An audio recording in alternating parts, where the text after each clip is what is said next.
friends!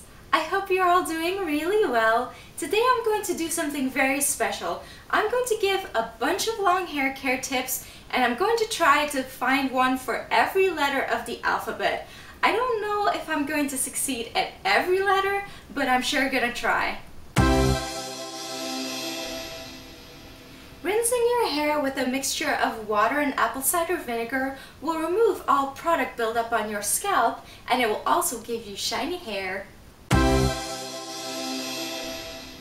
Hair breakage can be caused by many things, but one thing that people mostly overlook is using hair-friendly hair accessories. For example, when you use hair ties, make sure you don't have elastics with a metal part in the middle. You can find ones that don't have the metal part, which is much better for your hair.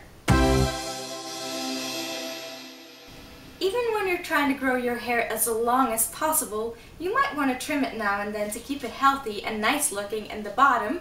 You don't always have to go to salon though, because sometimes they cut off more than you want them to, you know what I mean. So you can easily do it yourself using phase method, especially if your hair is all at one length and you just want a straight cut, a U-shaped cut, or a V-shaped cut. A very easy and cheap way of keeping your hair nice and hydrated, which is very important if you want to grow your hair long and have it looking healthy, is spraying your hair with distilled water. What works even better is if you spray it with distilled water first and then trap the water by using a leave-in over it. The ends of your hair are the most fragile part of your hair and also the oldest part, so you want to take extra good care of them by keeping them moisturized and use a leave-in regularly. Friction is something you can't avoid with long hair, especially not if you like to wear it down or in a ponytail, because it will rub your clothes and other things, and it's just not very good for your hair. So I would recommend doing updos regularly to just give your hair a break from all that friction. Certain hair products and treatments may promote hair growth, but start with the basics: a healthy diet and a good hair care routine. Henna is widely known as a colorant for your skin and hair, but it's also a very good hair treatment. Now, if you want the benefits of henna but you don't want to color your hair red, don't worry, there's also something called neutral henna, and it has the same effects on your hair as regular henna, but it doesn't color your hair.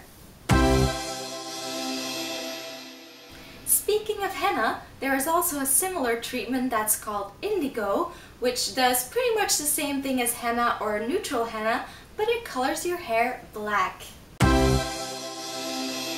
There is such a wide variety of oils that can be beneficial to your hair, so it's kind of tricky to know which one to pick if you're just getting started with oiling your hair. I would suggest using jojoba oil because it's good for most hair types, so it's good as a starter oil. Using all natural products can be a little time consuming and messy at times, so if you want the benefits but not the messiness and you just want something quick and easy, I would recommend you trying Keshem shampoo powder. I made a video on that, so if you want to know more, check it out. I will link it here. And it's basically a shampoo, conditioner, and a deep treatment all in one. To measure the length of your hair correctly, you need to start measuring in the middle of your scalp where your hairline begins and then go all the way down. Hair masks are a very quick, cheap and easy way to do a deep treatment on your hair. You can buy some in the store or you can just make your own. Neem oil is a very good hair oil that is specifically very good for scalp problems. If you can't find any of the fancy hair oils, don't worry, or if you don't want to spend your money on that, that is absolutely fine. Even with simple olive oil, you can get great results. Even when a product is working really well for you, don't continue to use it every time you wash or take care of your hair, because you will notice it stops working. Better is to have a few different products and to just switch them up. Quality over length. This is a personal matter, and I know not everyone will agree with me on this one, but I personally think that it's better to choose quality over length. What good will it do you to have really long hair, but it just looks really crappy in the bottom? I mean, I personally rather have shorter hair, but that it looks really good, than to have longer hair, but it doesn't look so good. I speak from personal experience. I wanted to grow my hair really long, and at a certain time it was knee length, but no one could see that it was knee length because after it got down to classic length and longer, it started getting really thin, and just the part between classic length and knee length, you could just see right through it. So you couldn't even tell that my hair was that long. So then what's the point just to say like, hey, look, I have knee length hair, but just look really closely. Yeah, I don't see the point. Protecting your hair from the sun is something your hair will thank you for. Just use a hat or a scarf, a hair protective spray, or simply a little bit of oil. Avoiding tangles is almost just as difficult as avoiding friction when you're wearing your hair down, but do try to avoid the really bad tangles. For example, if you're going to the beach and there's a strong wind, you might not want to wear your hair down. And if you do have really bad tangles, try using a detangle spray and a wide comb to comb them out gently, and don't just start pulling your hair because then you will break it.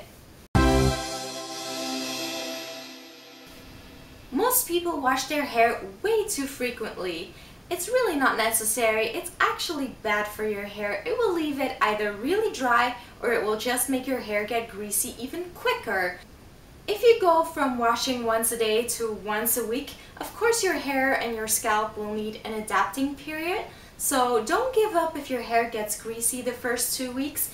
Just get through it, and then you will be very happy because you will only have to wash it maybe once or twice a week depending on your specific hair. That was it for my hair care alphabet.